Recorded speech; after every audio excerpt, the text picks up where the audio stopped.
Now, what we've seen in our historical survey so far is that family ministry, family discipleship, it's always been a struggle. Now, what we're going to see in this session is that that was true even in the Reformation and among the heirs of the Reformation, such as the Puritans, the Separatists, the Baptists, all of those.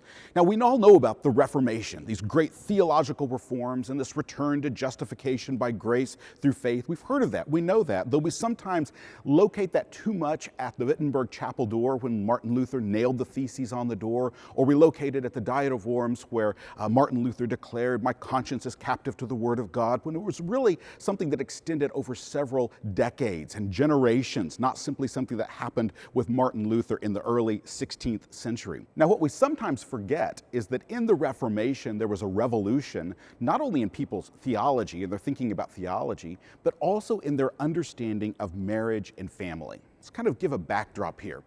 By the 15th and 16th centuries in Roman Catholic theology, the deadly sin of lust or of impurity had been extended to spouses who enjoyed sexual relations. Remember that. There's even a catechism from 1494 that makes it very clear that I would paraphrase what it's saying as, "Do it, just don't enjoy it," is what was expressed in that. That it was okay for married couples, but there's tainted by sin and it's only for the procreation of children. That was the very common idea in Roman Catholic theology by the 15th and 16th centuries. Well, we find that Martin Luther, he absolutely rejected any such idea as that. In fact, here's what he said: "There is no bond on earth so sweet, nor any separation so bitter as that which occurs in a good marriage. The home," he said later, "is a school for character." Now, about 6 years after he wrote the 95 Theses, posted those on the Wittenberg chapel door, he received a letter from some nuns. And these nuns, they were begging him to have them rescued from their convent. And so on Easter Eve of 1523, here's what he did. He sent a merchant with some barrels of herring, of a herring. And he took those to the convent, unloaded the barrels of fish, and then he loaded up the nuns in these barrels, sealed them up, and brought them out of the convent, and therefore they escaped from the convent. Well, 2 years after that, all of those nuns were married except for one, and her name was Catherine von Bora. And so 2 years after being brought out in the fish barrels from her convent, Martin Luther married Catherine von Bora. And he said he did it for 3 reasons: to please his father, to spite the Pope, and to pass on his name. Now, the two of them had 6 biological children and 4 adopted children. And they had a wonderful life together. Martin Luther very clearly and highly valued her and brought a strong emphasis on family discipleship. Here's what Martin Luther said about the married life. He said, "The best thing in married life is the fact that God gives us children and commands us to train them to serve Him. To do this is the noblest and most precious work on earth, because nothing may be done which pleases God more than the saving of souls. People who do not want children," Martin Luther said, "are pigs and dunces. They are also blockheads. For that matter, they aren't even worthy to be called men and women, because they despise the blessing of God, the creator and the author of marriage." And in fact, Martin Luther also placed specific instructions about family discipleship in his larger catechism. Here's what he said. He said, "It is the duty of every head of a household at least once a week to examine the children and servants one after the other, to determine what they know or have learned of the catechism, and if they do not know it, to keep them faithfully at it." Now, John Calvin didn't have any children that were raised in his household all the way to adulthood. And yet at the same time, we find many of the same emphases on family discipleship in Calvin as we do in Luther. In fact, here's what Calvin wrote at one point. He said, "Constant conversation should be held in the home with children, in order that fathers should diligently attend and apply themselves to the duty of instruction." Here's one of the most interesting things I find with Calvin. He wrote a catechism in 1537. It was published at least in 1537. And this catechism that he wrote, he revised it. So the reformer reformed his own words in 1542. And one of the reasons he did that was to make it easier for children to understand it. We find many of the same emphases on family discipleship once again in the Puritans. Now, often Puritanism gets a bad name as if it's something dark and dismal. In fact, if you'll remember, H.L. Mencken, a 20th century newspaperman, had this to say about Puritanism. He said, "Puritanism is the haunting fear that someone somewhere may be happy. But as you know, if you've read the Puritans, that's completely and utterly false. They were people of great joy and great devotion, and we find that they were the heirs, we might say, of Calvin's reforms, but they regarded the Reformation as incomplete, and they wanted to align the English churches more closely with the teachings of Scripture. Now, the Puritans, as I said, had much to say about family discipleship. Richard Baxter, for example, had this to say to pastors. He said, "Get masters of families," by which he meant the fathers, "get masters of families to do their duty, and they will not only spare you a great deal of labor, but they will much further the success of your labors." In other words, what he's saying to pastors at that point is, if you will train the fathers in your church to disciple their families, you'll have less work to do, is what Baxter was trying to say. And there was an ideal among the Puritans of doing family worship times in the morning and in the evening every day. Richard Baxter, he also warned fathers to lead, though, in love. And I love this part in Richard Baxter because it's clear that he's not seeing fathers as people who should domineer or dominate their families. Rather, here's how he described the leadership of a father in the home. He said, "Your authority over your wife is only such as is necessary to the order of your family. The power of love and complicated interest must do more than magisterial commands. Your authority over your children is much greater, but even then, it is only such as, conjoined with love, is needful to their good education and their felicity."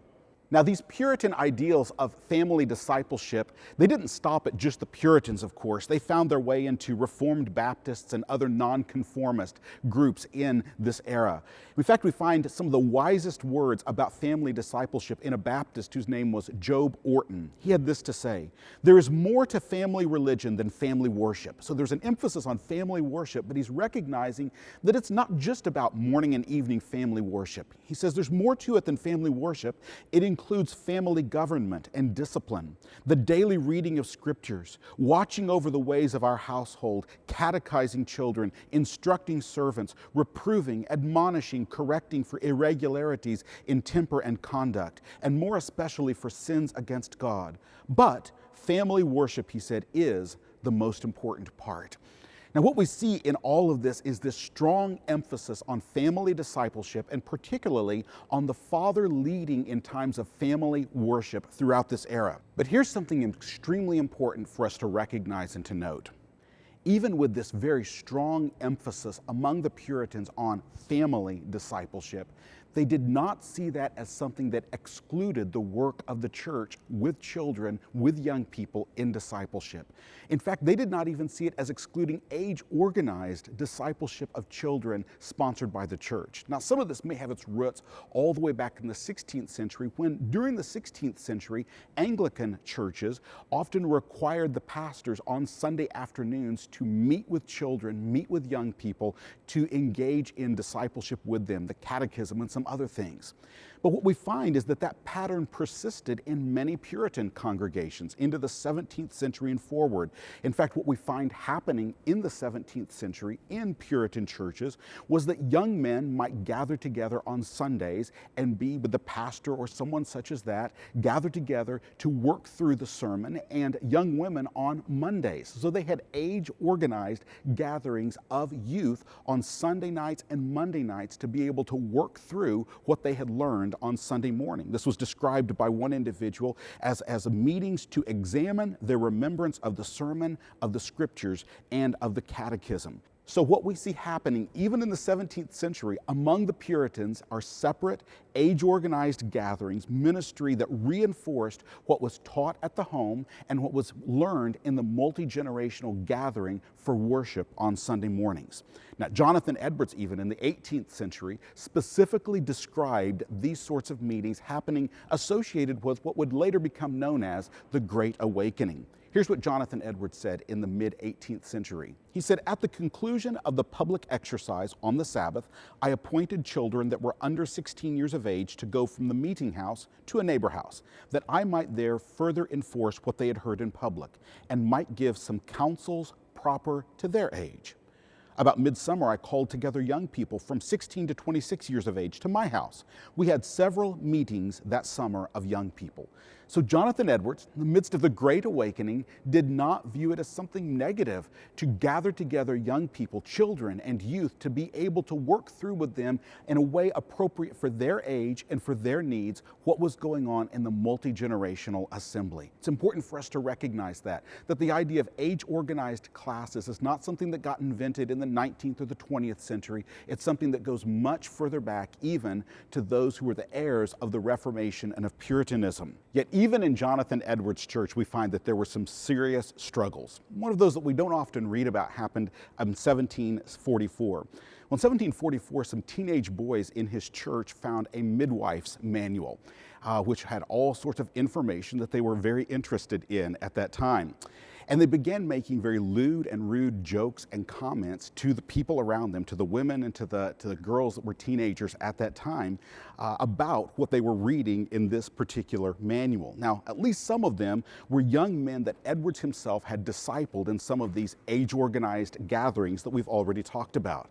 Now, one of the things that happened in this is that some of the parents hesitated in dealing with this issue. So Jonathan Edwards responded by reading aloud the names of the offenders as well as the witnesses from the pulpit on one Sunday. Well, this, of course, raised all sorts of issues that came up, and all sorts of people were upset, and these young men were eventually called to appear before a committee of the church.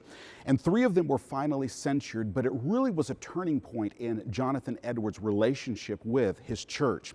About 6 years later, Jonathan Edwards was fired. He was voted out of his church at that point. 10 times as many people voted against him as voted for him. So if you've ever been fired from a congregation by a landslide margin, then you're in good company. Jonathan Edwards was as well. But here's what he had to say in his farewell sermon to these people. Hear this very carefully. Every Christian family ought to be, as it were, a little church, consecrated to Christ and wholly influenced and governed by His rules. And family education and order are some of the chief means of grace. If these are duly maintained, all the means of grace will be likely to prosper and to be successful. Take heed that it not be with any of you as it was with Eli of old, who reproved his children, but restrained them not. So even in his final words to this congregation, Jonathan Edwards saw fit to emphasize family discipleship among these people and to call them, don't be like Eli, who said that his children criticized what they did, but did not restrain their actions and did not disciple and discipline them, his children. So I think what we can see very clearly in this is that there has never been some sort of golden age or golden era when family discipleship was perfectly practiced. We can't look back and pin the blame for our struggles on Sunday school or on youth ministries or mothers working outside the home. We can't look back and do that. We recognize that in every age, in every era, it has been a struggle for parents and for churches to work together to disciple and to train children for the glory of God.